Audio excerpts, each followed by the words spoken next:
Are you an adventurer looking to take your hunt to the next level? Then you're in the right place. Welcome to East Meets West Hunt with your host, Beau Martonik.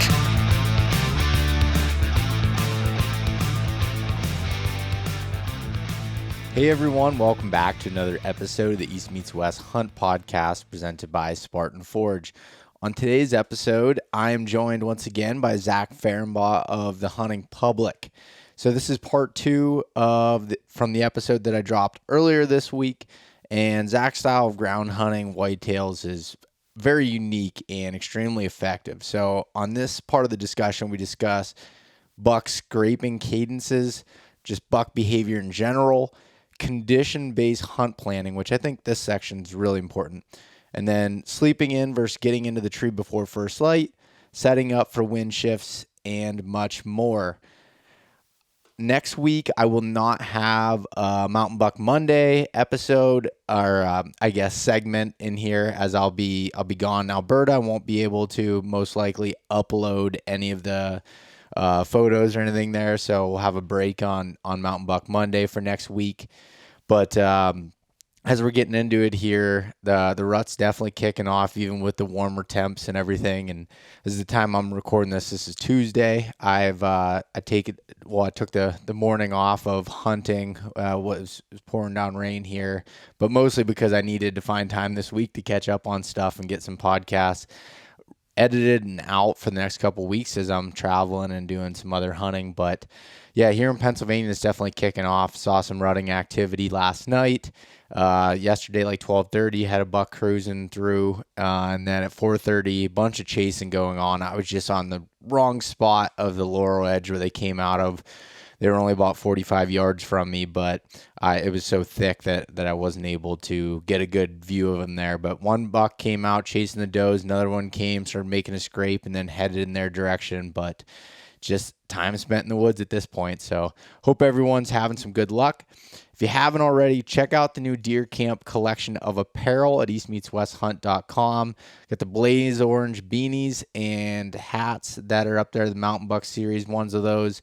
The Deer Camp hats, like the one I have on, has been extremely popular. These ones have been selling great, so thank you guys for supporting there.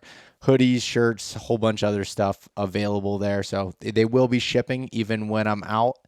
Just allow 5 to 7 days for them to ship during this time of year. But again, thank you so much. If you like the podcast, please share it with your friends, give it a rating and review, and we will talk to you next week. I was going to say something about, we were just talking about the differences in the actual sounds, and, it's probably not going to happen very often. Obviously, like we just said, like you're probably not going to nail down a buck's grunt.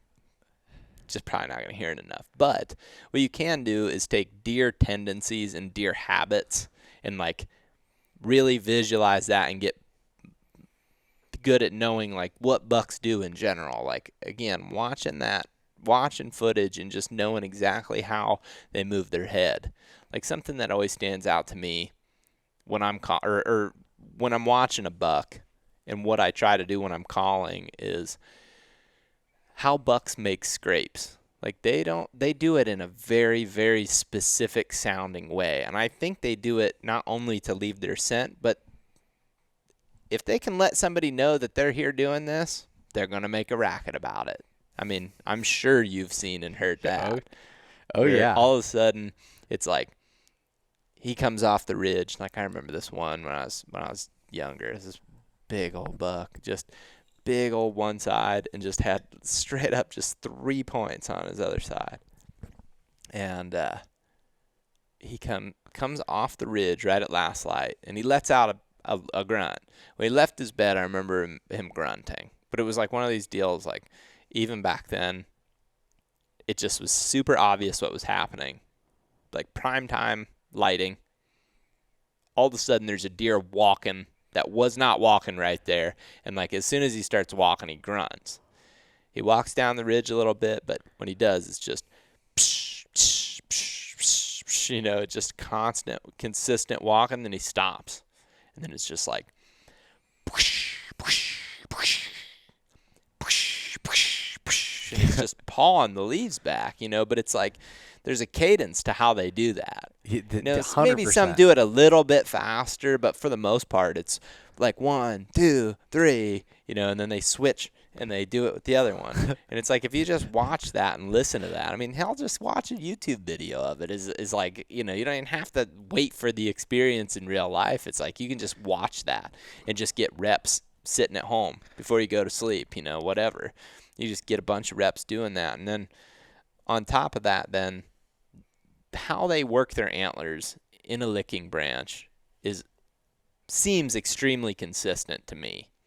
If you watch most bucks do it, they get their antlers in there, and a lot of times they'll make one big swoop through it, and they'll try to either, I don't know if they're breaking the branch or getting just sent on the licking branch, or probably both.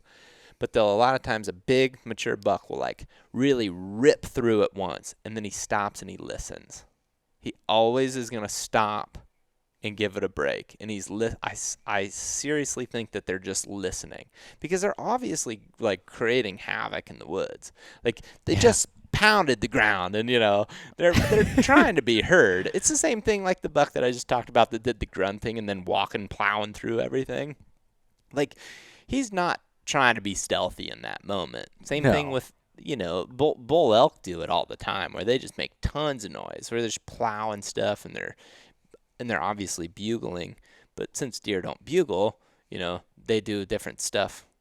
But they do that very specific hoof to dirt. And then if you watch them, man, they almost, you know what I'm talking about? They're attention whores, and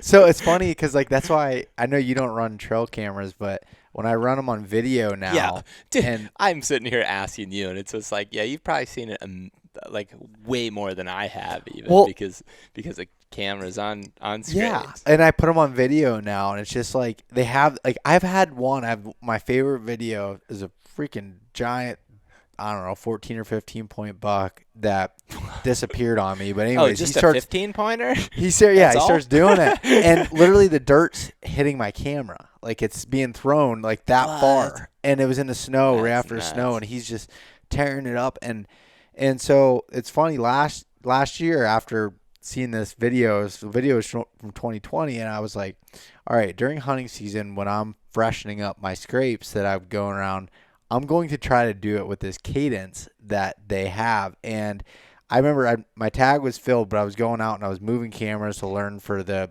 year. And I went out and I started doing that, and a buck came running right in. It was a 2-year-old deer. And I think you put that on your story, didn't you? Yeah, I did. And I remember he came that. running right to I don't know, 12 yards. And I was like, to chip shot range? Oh, yeah. It was of course, it's because I didn't have a bow and I didn't have a tag, so that's why he did that. But it just showed that sound, can bring them in, and again they like that attention when they're doing that for some reason. Yeah. And I don't know, it's got to be just it's their egos, I'm sure. Yeah. Oh, I mean, I do think it's a proving that I'm dominant, right? I'm tough as hell. I'm strong. I'm tough. I'm gonna make a bunch of noise. Tear up this dirt. Yeah. Yeah.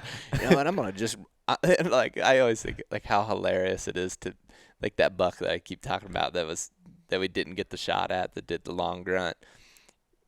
What was he thinking when he's just plowing through stuff, making that much noise? It's just I'm gonna just raise hell. I just gotta prove that I'm crazy. I'm the toughest SOB around, and it's it's pretty hilarious. But a lot of animals do that. I mean, even the way dogs will posture up to each other, they just get growling and stuff like that. It's the same. I mean, humans do it too, right? Puffing their chest out and trying to be tough. It's just the same thing. And I think if you're doing, if you're applying that to your hunts, it can just make a huge difference when you're calling to stuff, especially when the conditions are calling for it. And I like to use calling strategies on condition-based situations as well. For example, those series of hunts that I had in Ohio, that season. It was really warm, really dry, and really calm, to the point that it was unbearable for a guy like me that likes to still hunt. It was probably one of the most like mentally draining hunts that I've ever been on, just because we just had to go in. We just had to set up. Like, there was just not a really great way to sneak in the ways that I like to. And we saw this buck cruising, and he came on the bench below us, and it was one of these deals where it's dead calm. So I'm like, oh, grunt call's certainly going to get his attention. And for whatever reason, I still don't totally understand how he didn't hear us.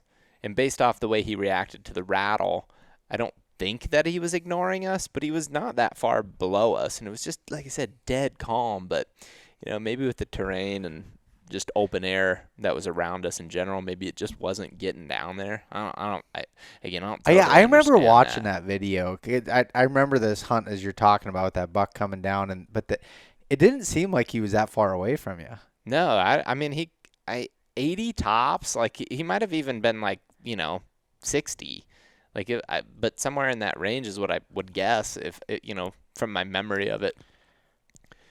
Maybe Keith would disagree. He was with me for that one, but I remember him going down through there. Initial instinct is like grunt. That's a no doubter.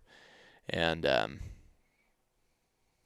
also, what was cool about that spot is there was nowhere that buck could get our wind. Like, even after all this played out, I'm pretty convinced that he never actually smelled us, and I'll, I guess, finish the story, and it'll explain why I think that. But he ended up passing us, running parallel to, the ridge that we were facing down. He just went right past us, but he was below us and 80 yards out.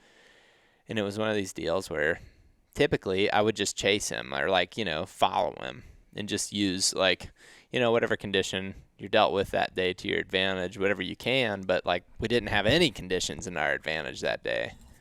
We were going to sound so loud coming off that ridge that there was just no way. And we contemplated for a couple minutes, I think, should we, can we pull that off? And it's just I hated to say that, but it was just nah, not in this situation. I really don't think we can. And it was should we just rattle? That's the last option. And we decided to do it. We pulled the trigger, and next thing you know, we're rattling full bore, rolling around on the ground. I'm I using the antlers to stomp onto the ground. Keith's I remember me, that. Just keeping leaves moving the whole time and breaking sticks and stuff. And I mean, dude, that thing ran to point blank, so fast too, that, he caught me completely off guard, and I made a huge mistake. This is one of the most bonehead mistakes I've ever made. And I honestly love talking about it, because it just rubs it in that much more, and I need that. I need it to piss me off, or it's not gonna do its job as a lesson. But when I started to rattle, I moved my bow behind me. Just didn't think about it at all. But the reason I did it is because it was where I was gonna be making all that leaf noise. Yeah. And just obviously you can't just crush your bow, right? So you move your bow naturally. Well, that put the bow right at my back, and all of a sudden this buck is, 15 yards and closing, and the bow's behind me, and I not even turned in the right direction.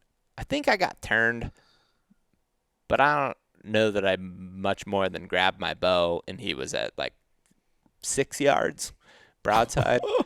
And I just needed to be drawn at that point, and it would have been the most easy shot. And so I had actually just before this got out, and there was a log that ran in the direction that he went, that reached all the way out to where he stopped. And if you watch that footage closely, it took me a while for this to I didn't think about this in the moment. It doesn't really matter, I don't think, but it's interesting to me. I had walked out on that log just to get a little bit different angle, but the only way I felt comfortable moving, because like I said, we're talking a foot of leaf matter that is just the loudest stuff you've ever been in. And I really didn't want to move at all, like walk at all. So I walked down that log because it was the only way I could be quiet. But it also allowed me to just kind of peek in some slightly different areas and just glass a little bit more than what I had been. Interestingly enough, when he runs up there, the thing that sets him off is that he puts his face. Go back and watch it sometime if you're thinking about it. He slams on the brakes because I think that he's is hovering right over where that log is, and then he starts looking, and he looks towards us, and we're sitting there like fools. He definitely looks at us, don't get me wrong, but he does it right after he slams on the brakes when his nose crosses over that log, and I really think that he just picked up on that. Again, doesn't really. Yeah, and again, it doesn't really matter. I just find that kind of interesting. Yeah. I wouldn't change the fact that I walked out on that log. I don't think that I guess, I didn't do anything wrong there. What I really did wrong is two things. Obvious one is I put my bow behind me. The other thing is I should have just stopped rattling sooner and listened, because I would have heard him coming for sure. No doubt about it. And even with my bow behind me, had I stopped rattling, I cut the clip down when I edited the video because, nobody really wants to watch 2.5 minutes of guys rattling. So, you cut it to an appropriate length that makes sense. But if I remember right, it was I think it was 2.5 minutes that we rattled. And I was I talk about this a lot. I don't know if I've ever said it to you, but when I edit video, it's like watching game film for a football game. Yeah. I just sit there and I watch the mistake over and over again. That's how I pick up on the log thing, or the fact also knowing the fact that we rattled for that long. And I remember watching it afterwards and feeling uncomfortable, because the outcome already, obviously. And you're wait, why did I actually rattle that long? That's entirely too long. Had we just stopped and taken a break, even just for a split second, it would have been really easy to hear him. So that's because you were having too much fun with it. You were getting into it. Yeah, dude, we were, and it was really fun because you kind of felt more confident than ever that it was going to work. And at the very beginning of the story, I said, I like to call condition based, and all of the things that we've talked about, like how deer make these different noises, it gets a lot easier on calm days. You can really broadcast that scraping situation when it's really calm. If it's super windy, it is not as worth doing it, I don't think. So windy days, I don't worry about calling nearly as much, but on calm days, I definitely keep that in my mind going into the hunt. Hey, today we're going to get aggressive with calling. It may switch tactics or style or location just based off of wind condition. And I actually, when I'm hunting well, I'm really paying attention to that. When I'm not hunting well, I feel that I'm late to the decision of the strategy for that day. So going into the season, going into having my first whitetail tag of the season, something that I'm really going to focus on this year is paying attention to the conditions and making a really solid plan or strategy plan, whatever you want to call it, for those conditions. And I do that generally, but last year I had some specific hunts that I just felt like I just let some obvious factors go right over my head, and I put myself in not bad, but less than ideal situations because I wasn't paying enough attention to the really, really specifics of those, of the weather forecast, really, is what you're looking at. It's just what's your wind doing? Which direction's your wind, obviously? Which, is it going to be cloudy? Is it going to be sunny? How much wind is there? What hours of the day is the wind going to be, at its highest and lowest. And then, what moisture are you dealing with? Did you get rain? Did you get snow? Is there dew? Is there frost? All those factors make a difference. And if you look at that and you just say, hey, tomorrow we're gonna throw this situation, or we're gonna throw this strategy in this spot based off of these conditions, you usually hunt better. And last year I just felt like I had some laps where I just one day, dude, I walked into this spot and I was like, what am I doing? The wind is at my back and it ain't going to change. Like, we're going in a place where it is not good for that. And I just walked right back out of there. That was it. Yeah. That was like first thing in the morning. And it's just like, what are you doing? And I think, that's a really bad example, but, paying attention to all those really specific things. Yeah. When I do that, I hunt better. And I'm glad you said that, because I think most people look at the wind. Okay, they look at the wind, or they look at like precipitation from the standpoint of, do I need to bring my raincoat? Right. More so than the strategy, and but especially with like hunting off the ground, but even from a tree standpoint, it's like, as far as if you're going to be walking, the quietness, what can you get away with, or higher wind days, you can get away with a little bit more of that. But okay, maybe the deer are bedded differently because of that. Okay, for example, you and I talked about it on the THP podcast, but like when I was talking about deer, how I think a lot of times deer will bed with cover in mind more so than wind. But that doesn't work as well for those deer on high wind days where they can't hear something coming through that thick cover behind them. So they might bed differently in that situation. And, as far as when you're looking at your hunting strategy, that's huge. Or like if you're hunting out the ground, you're still hunting.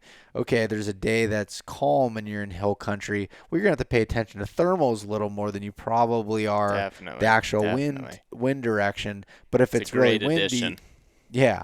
So like, but if you have high wind speeds, it's like, okay, now we're gonna deal with more of what the predominant wind might be, and maybe some swirling that's involved. But like that's, like for me, when I look at conditions, I need calm days to hunt the bottoms. Otherwise, you start getting the swirling going on. So like, I like cold, calm mornings or just days in general, and that's when I'm going to hunt my creek bottom spots more. If it's windy, it's just not going to work. There's going to be too much swirling going on. But that's like, and I feel like I hear a bunch is like, like, I don't get how you hunt bottoms like that. It doesn't make any sense. Like wind swirls, it does this, and it's like, well, if you look at all the conditions, you just got to figure out what's going to work for that spot. And not every spot, a calm day, maybe that won't work in some areas, but like, once you learn that and you're able to kind of recognize similar situations, you can use that to your advantage. And it's hard as the season goes on, especially like, talking about the rut a lot here, but like, in the rut, say you're hunting you have a week off and you're hunting for 7 days straight. By day 4, 5, 6, your mind's not exactly where it is, and it's hard for you to. It's easy for you to get lazy with not looking at those conditions and doing things, and I think that makes a big difference of still doing whatever you can, whatever it takes you to be able to focus on those little things. It's that's just my 2 cents. I think that's part of what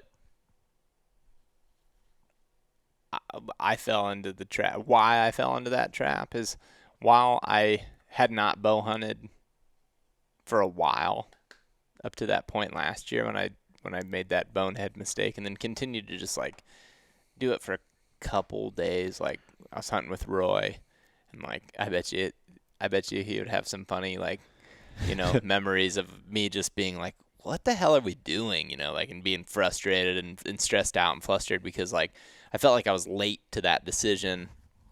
And at that point, then your confidence is already down, right? That hunt was like, I was struggling mentally. And when I finally, so actually one of the main reasons I ended up going to New York that year is because I just needed a break from that area, that just Ohio. I just needed to get out of there because I was in a bad headspace when I was hunting there. And I finally was just like, I gotta do something different because I'm not having any fun anymore. And it was smack in the middle of the gun season. I just left. And like my buddies rolling in too. I just left. I was like, I gotta get out of here. I'm not having fun with this. And like new faces would have helped, but I knew I was gonna hunt with those same guys later in Ohio during muzzleloader season. But I was just like, that was the only dilemma, was like, guys, I know I know you're coming here to hunt, but like I gotta go because I'm miserable because I was making bad decisions like that, and then it's hard to recover from it. But I think part of the reason that I was there is I had been hunting with Jake, but I was filming him, and we were hard at it for a really long time, and he checked the conditions. I wasn't checking the conditions as much. And as cameraman, I'm just letting him pick the decision. Yep. As to where we go. So I kind of got out of habit of checking the conditions as closely as I have in past years, where it was honestly the longest stretch that I think THP has ever went with, like being like hunting that many hours and just be incredibly unsuccessful. I mean, we were around deer, but like just like we just struggled. And like, I value that time as far as like learning a lot about hunting, but it definitely was a struggle. It was a mental game at that point. And like we had a breaking point the day before we actually got one. We had a breaking point where we just like made every mistake that we possibly could. Then we went and reset, got our mind right again. We got one. But then when I went to Ohio, started bow hunting, I was out of habit of checking those conditions enough, which isn't, I mean, it's my own fault. I still should have been focused enough to do it, but I didn't. And, you were talking about conditions. You brought up a really good one, being calm days and the thermals being a factor. Another consideration that I have when thinking about thermals and how much of play they're going to be based off of just what, the wind is being called for that day is cloud cover or no cloud cover. Yeah. And, what time of the day you're going to make that approach to a specific area. Like, obviously, sun comes up in the east, sun sets in the west. Well, that is also going to affect what areas have thermal pull earlier at different times of the day. So you combine that with, what time of the day the wind speed is at its highest and its lowest. That's just another like cool little equation you can put into your decision making. And I told Ben, just another way to mess with your mind. Yeah, but like, yeah. No, I'm just kidding. It's like it is, but then like there is a healthy balance of not like just being incredibly anal about everything to the point where you're not having any fun too. Like you can obviously cross a line there, and I think that's honestly too, I was trying not to cross that line last year as well. I was just trying to like hunt and have fun and just be out there and cover ground, learn some new stuff. But then I found myself making these mistakes and then setting myself back and like burying myself in this like, mental game where I'm trying to pull myself out and get confidence back. But then I make these mistakes and then I feel like down about it or stressed or whatever you want to call that feeling, overwhelmed with the mistake. And then, I don't know. I guess I kind of forget where I was even going with that. Well, I guess I want to elaborate on that a little bit. Like that mental thing is everyone goes through it, and especially like as you start going for days and days on end. And like for me, I found like my sweet spot would be hunt 3 days, day off. Well, you don't have that luxury all the time, and if you have a week to hunt or you have, 5, whatever it is, like it's harder. But I do think, so my old approach was, who cares what mental state I'm in? Just grind it out. Get out there.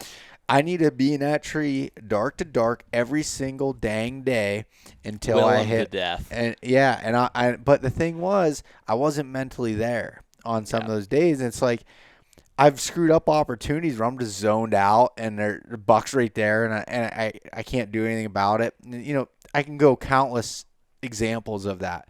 But what I, have learned is like, okay, maybe after, if you're really wore out like that, maybe you do sleep in a little bit, and you hunt your way. If you say you're hunting in a tree, you still hunt your way in. Yeah. That was something, again, I've learned a lot of these things from my dad, but that was one thing that, he helped him get through, like, that mental struggle, is he'd hunt his way in, call his way into the tree. It's like, thinking about, like, depending on what your rut setup is, a lot of times, I mean, I've shot more deer in the middle of the day than I've never shot one in the rut first thing in the morning. It's like, okay, look at those odds. And at least from the way my setups are, and okay, maybe I can get an extra hour of sleep during that, that time and move in. It's different if you're hunting like early season bedding and you're trying to beat them back, but like during the rut and you're grinding out like that, if you need that little mental thing that helps you be alert during that time and be more effective during that time and not make the little mistakes, I think that's, again, this is just my opinion, but I for me, it's helped. Yeah, I've got to a point where I don't even worry about certain times of the year when I know it's really like hot, like meaning the rut action is peaking. I don't really worry about getting up at a specific time unless I've got a really specific plan. Again, unless those conditions are calling for me to do that. But like, let's say I'm looking at conditions and it's just like where I really want to hunt. Like, let's say I've been hunting an area that's really dense and there's a high stem count. It's loud. It's hard to walk through without being quiet. So having some sort of cover is nice. And I look at the weather conditions, and it's like first thing in the morning, it's going to be dead calm. But by, 9:30 in the morning, the wind's going to be up to 9 miles an hour.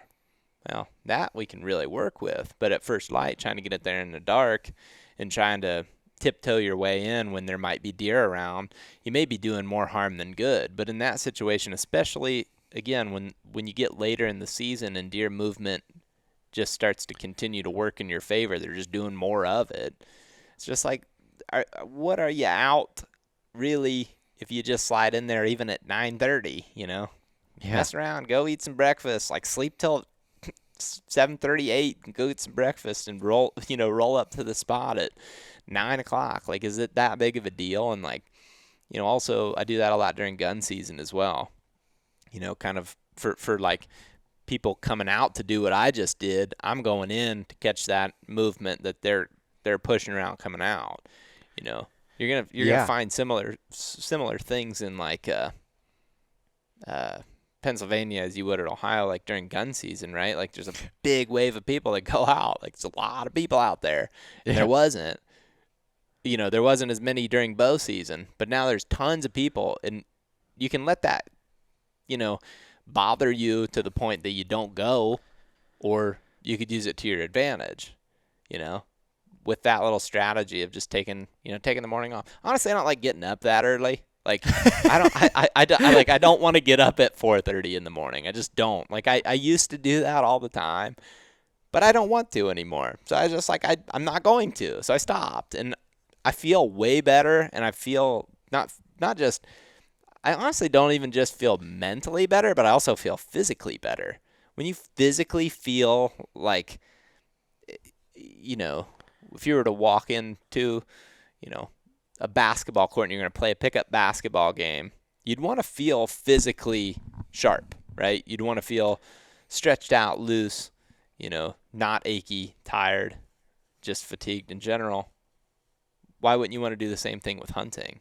Even if you're going to set up and stay in one spot, you're going to be way sharper physically as well if you feel good, and you're going to be able to take your time, be patient moving in, take the extra second to glass. And I just, I really value sleep. Like I used to think it was stupid, like what 8 hours of sleep, whatever. And like when you're, a kid, it doesn't matter, right? Like even when you're 22 years old, it doesn't really, like, whatever. Yeah. It's not that big of a deal. Okay, you sleep, a bunch of nights at 5 or 6 hours a night and you feel fine. Well, that starts to catch up with you, and then it's just like it just keeps getting worse and worse and harder to just have these really, really short nights and just be extremely physical day in and day out and just, be at your best. To me, it's just like, if that's true, which it is, why not just sleep in? And it's funny because Jake and I both kind of like to do it, so we just do that a fair amount. It's just like, who cares? Don't worry about it. Just roll out there whenever you want, and don't worry about time, too much, I guess. It helps. And again, I'm talking about on one end about paying really specific attention, but then on this end, it's to the fine detail of conditions and stuff. But then it's like, yeah, but don't care about time.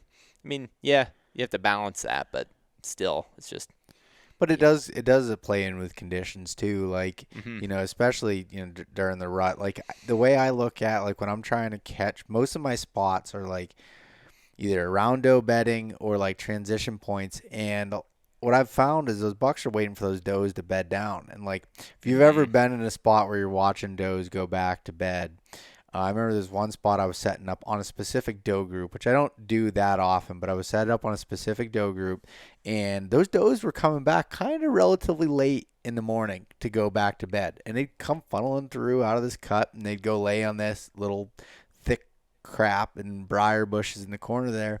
And it wasn't until an hour or hour and a half, 2 hours after they bedded down before the bucks started coming. And I'm not acting like there's a buck parade here, but a buck or two every few days that would come, check that. And I was like, that was kind of a clicking point with me. And in my, in the past years, and I've talked about this on the podcast before, but when I was working my job and doing this, I was not getting much sleep. 4 or 5 hours a night and constantly. And I was just run down. I was just mentally I wasn't there. I know I'm not mentally there all the time, but it's worse than normal. It was worse. And it was, and I've really prioritized sleep more, to the point where my goal is 7 hours, and if I get 6.5, I call that pretty good. But I shoot for 7 hours, and I feel so much better when I'm getting that versus when I was getting 4 to 5 hours. So I always wear this Garmin watch when I sleep because I'm interested in seeing how I track my sleep. And and I literally looked at the data, and I was averaging 4 hours and 18 minutes of sleep for the last year that I could see this data, and I was like, that is stupid. And now I feel so much better because of that. And there's also the idea of being able to go to bed earlier, and that's a discipline too of to be able to get up earlier, but depending on the conditions. And when you're hunting, as you get later in the season with the time change stuff, that helps a little bit with you being able to go to bed early. But you and I were just talking the other night, now with things not getting dark till 7 or so, by the time you get back from your spot or wherever you're at, and then you drive to location and eat dinner, it's okay, we're looking at 9:30, 10 o'clock at this point, and it's already getting late and difficult from that standpoint. So I'm glad you brought that up, and I think that's a really good just perspective on it. I don't think everyone agrees with us on that point, but I just think that it keeping your mind and body, like you said, in good shape will help you on those longer stints while you're trying to be effective. Yeah. It's something that it's hard to force yourself to do. And I guarantee there's going to come a point this season where I struggle. I mean, honestly, this next week, I'm probably going to do it. I'm probably, especially being the first, opportunity I have to chase deer in a place that I've been excited about hunting, I'm probably going to have a hell of a time taking a morning off. Or even just rolling up late or waking up late, especially when you got good cool conditions. I always like mornings too. I struggle with it. I always like mornings because I feel that a lot of times the coolest part of the day is in the morning. So it's just it always feels good to be out there in the morning, and sometimes in the afternoon it just hot and stagnant, and it just, especially when we just got a real average October or November day, it's just in most parts of the country, where you're talking 60 or more degrees and 65 or more degrees probably, and it's just I don't know. I don't like being out there when it's that warm all the way till, the last half hour of daylight as much as I do when, that same morning, it's really chilly all the way till 9:30, 10 o'clock. And you said something about the bucks filtering later. And I think, they're waiting for the does during the rut. But even if they're not worried about does, like even this time of the year, what's a advantage about catching, or I guess puts them at a vulnerable spot in the mornings, is I think sometimes they'll make a decision on where to bed based off of how the conditions are at first light, which usually is very different than what it is at like right around 8:30, 9 o'clock in the morning. In a lot of times you can even predict that, again, by looking at the hourly forecast and looking at all those conditions on an hourly basis and just looking for when that little wind shift or that little wind pickup is going to be. And you hear a lot of people talk about like, I guess I at least feel like I hear more people talk about hunting deer, trying to anticipate a really big move based off of a really big wind shift. So what I mean by that is setting up, knowing that the wind is going to switch from the straight north to the straight south at, a specific hour of the day, trying to anticipate movement of a buck feeling like he's unsafe in his bed based off of that major wind change. He makes a major, bed shift. But what I don't feel like you hear a whole lot of is bucks making minor bed shifts based off of just simply like the wind picking up. And it's definitely something that happens. Like there's been a lot of hunts where I've been paying attention to that, like waiting for that to kind of just, prove my theory or not prove my theory. And a lot of moves by bucks, it's almost like a specific time too, depending on when it gets daylight and you're in your area. But that will change that, I guess, and time change and all those factors or whatever, but time of the season. But it's like there's a specific time of the day where the sun starts to heat everything up just enough that it actually makes the wind start moving around versus being calm. And a lot of times bucks will make a move. So if you're tight to where they're bedded, you might just be, in a position where you can catch that movement or you can get eyes on them. And I've had a lot of cool hunts where I've observed exactly that. The first buck that I ever shot, like non-res in Nebraska. So I'd only hunted as a resident in Ohio and Iowa up to this point. It was the first trip that I'd ever done like as a non-resident tag holder, and it was with Jake and Brody. It was the first year we did THP, and we were struggling to get an opportunity. We decided to wind bump this area and just see what came out. It was this really thick spot right off the road that we never saw anybody hunting, and it just, seemed like an overlooked spot. And instead of just like, worrying about not spooking anything, we just decided to spook it and see what happened, what came out, and then ultimately just scout it. Well, the wind bump was unsuccessful for us getting a shot. I was trying to bump. Brody also had a tag because he grew up in Nebraska, so he's going to get a tag regardless. Anyway, I tried to bump this bedding area to him. I did it. I bumped the buck, though, unsuccessfully to him, but I watched him leave that pocket of cover and run up and over the hills, and I was like, well, that's shooter buck. Like, that's a good buck. We know he's in here. And to be honest, I didn't necessarily just think like right away, like, oh, bump and dump. What made me stay in that area was when I continued working through it was just like I found beds everywhere. There were buck beds everywhere with rubs in them, like across the whole thing. It was crazy. And I also bumped a doe and a spike. And we ended up hunting in there the next couple hunts and saw all those deer, or saw all the other deer that we bumped, the doe, the spike, go right back to where they came or had come out of when I bumped it the first time, which was building my confidence that he would come back, Sure enough, it was like, I think it was day 6, and we had hunted there day 5 and then the morning of day 6. And first light, a deer even blew at us in the dark. Things calmed back down. We were set up in the tree in the dark, and right before first light, we heard this deer come in this thicket, and it was super calm. That's an important part of this particular morning. Super, super calm. And we heard this buck, or heard a deer, which we assumed was a buck because it sounded like antlers hitting stuff. Went just out of sight. You know, it's not legal, but it's just daylight enough that you can maybe see him go through there, but it's real thick and you just never really saw anything. Skirted just out of sight and went out to like probably 60 or 80 yards, somewhere in there. And then all of a sudden, silent. Like he had been moving around and making all this noise. It was really calm. And he just plopped down right in the middle of all that stuff. And it was a really, really tall, thick little pocket. And this whole area is only like 10 acres tops.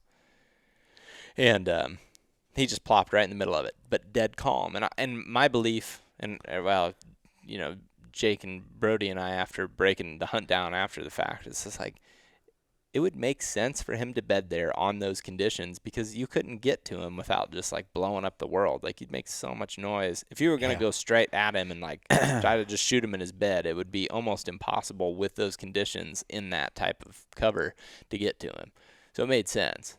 But like clockwork, man, 8:30, the wind started picking up and was blowing like out of the south. And it was just, I mean, immediately. It was like as soon as that wind started, you know, just consistently enough moving from that direction, it was like he's got to get up. And he stood up, he made a rub, and he just marched straight in and shot him at like 10 yards. Huh. And that move, I truly believe, was when, you know, just that subtle wind change. And he didn't leave the area. You know, he was only like 60 or 80 yards, like I said, tops bedded away from us. But you know, just that tiny little move. And I believe that he was going to bed right in front of where we were because there was tons of beds right there that would set up to where he'd have the wind at his back and look out. Yep. And he just made that super subtle move and just set up better for him. I mean, he still has those same advantages he did in that bed in the middle, but he could just see a little bit more with the wind at his back in that spot he was going to. And like, I'm definitely not going to sit here and say that that's exactly how I planned that to happen, but I learned a lot from it after the fact. Like him getting up and making that shift was pretty sweet. And he did do like a J hook straight into that spot. So again, when I shot him, he was he was at the last part of the J, I guess. I'll be honest. If you draw your J's from the long, you know, the straight side first. You know what I'm talking about, though, like this part. I didn't know anybody would start from the bottom side and go up. For anyone they're listening, out there. We're drawing it in the video side, but there is definitely. You know those they're people. out there. Yeah, there's definitely those people. That'd be like someone that like dots their I before they draw like the long. No, it's the same thing. I'll be honest, I've never paid attention to that, like as far as the wind speed and, you know, and as you're saying that, it's making me wonder, you know, when I find bucks or like beds that are in the middle of a giant thicket or clear cut, and then, you know, sometimes you find them on the outskirts, it's like maybe that's because of those wind conditions and the wind speed. I definitely think there's a good chance. Definitely a good chance. Yeah, I'm gonna pay attention to it. I guarantee real soon here you're gonna see a really good example of it. Just like that calm day. I mean, you know exactly what I'm talking about. That calm morning when no wind is moving, and then all of a sudden it just starts getting that like little breeze. I mean, as soon as, and a lot of times, again, why I say it's a time thing is because it's a certain time when the sun starts to warm things and starts moving air. Yep. You know, because when it's really calm like that, you know, there's no temperature change. All night it's just been the same temperature change. And then as it starts to get daylight, everything starts to very slowly warm up. But then there gets to be a point in the sun that like, or a point when the sun gets high enough to where it's just heating up enough stuff that it just really, really starts getting stuff moving around. And it's definitely, it was something that I just was like, is that really happening? But it gets to the point now where, like, definitely I know a lot of it comes from like that very first hunt that we observed it. But there's definitely a time now where like Jake and I will be like, all right, like start getting serious. Like the wind's doing something now. And, kind of like clockwork, boom, there they start, and like I said, I don't think it's always a huge move, but think about like the advantages they also have when they're moving with a little bit of wind, and also how quickly they can be at a disadvantage just based off of a condition change like that. Yeah.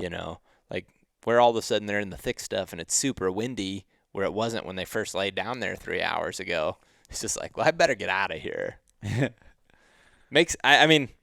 makes sense to me, but maybe it's all in my head, but it definitely seems like it's something. It doesn't matter if it's in your head if it works.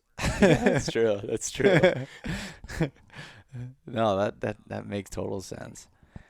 Man, no, I'm learning a lot from this one. Just like it's cool too to get to talk to you, because you've got to hunt so many different places at all different times of the year and just observe things. And that's where like you get so much, and like also like where you can have these, theories on things and then see whether it's proved, after, multiple situations, like you're right or you're, weren't correct on it. Mm-hmm. And it just helps you as you go, as you're making these strategies you're talking about and looking at these conditions, that helps make that more calculated every time. Definitely. And, there's just, but we were talking about this, I think maybe it was before we recorded, but the situational tactics and how, it feels redundant and silly sometimes to just say, well, that's situational, but it really is, because there's just so many little factors that go into every little decision. And I think I just enjoy that process, and I feel like it's easy for me to take advantage of thinking about all those things when I'm hunting on the ground. I don't know, but it doesn't matter, I guess, regardless of how you do it. I guess it works for me. It just works for me. Yeah. But the same thing goes for like tree stand setups, like especially when you're talking about wind. There's just like so many little fine details that you can use to your advantage, and like, ultimately just manipulate the situation in your favor. Even like beating them with their own manipulation of it. You know what I mean? It's like you almost have to be thinking like, how might this affect them as much as it's affecting, or you're also thinking about them, you're thinking about you, you're taking the conditions, and you're just trying to intercept one that way. You're just trying to bump into one. Yeah, that's exactly right. That's all we're trying to do. Just trying to bump into one. We bumped into one a little bit too hard in North Dakota. It was a pretty hilarious video. It's probably like one of the hardest like runovers that we've ever had. I'm working on. The reason I bring it up is because I just have been working on this video all day, so it's all I've kind of been thinking about. But talk about bumping into one. We just straight up plowed him down, just like. Yeah, just really ran him over. He was like 10 yards and just head-on collision, and he ran. That was the hardest He turned bump. Inside out. Yeah, that was the hardest bump that Jake and I have maybe ever had. Like, it was pretty hilarious. I mean, we've probably had other deer, like, but for a buck that we were like, yeah, I mean, if we get in, he was by no means like a monster or anything, but it's just like, yeah, we were trying to get him. We had already made a move on him once, and it was super windy, and he got uncomfortable. Well, I don't know. We don't think he was spooking from us, because he was looking a different direction, and he like went back into the cattails. Well, then he popped out again, and he caught us off guard, and we started to make the move. Well, he came closer to us than we thought he was going to, and we just ran him right. I mean, running low on time too. Just a whole bunch of just stupid mistakes that we things that we overthought and just dude just ran him over. It was a weird one. That doesn't happen. We definitely mess it up, but we usually don't do that. Not that bad. Not that bad. Just complete fail. That's funny. Well, Zach, I think we should probably wrap this up because I feel like I'm back in college and I'm at the bar and I'm drinking Red Bull vodkas to try to keep myself going. Where like my body is still racing, but my mind is kind of shot at this point. I know. So it's 1:30 in the morning right now, and we first started talking at like 8:30. So before probably 8. Yeah, 8. So yeah, a good 5.5 hours we've been spending on the phone between the podcast and everything else, which I've enjoyed the conversation, but I think I'm ready for bed. Yeah, you're right.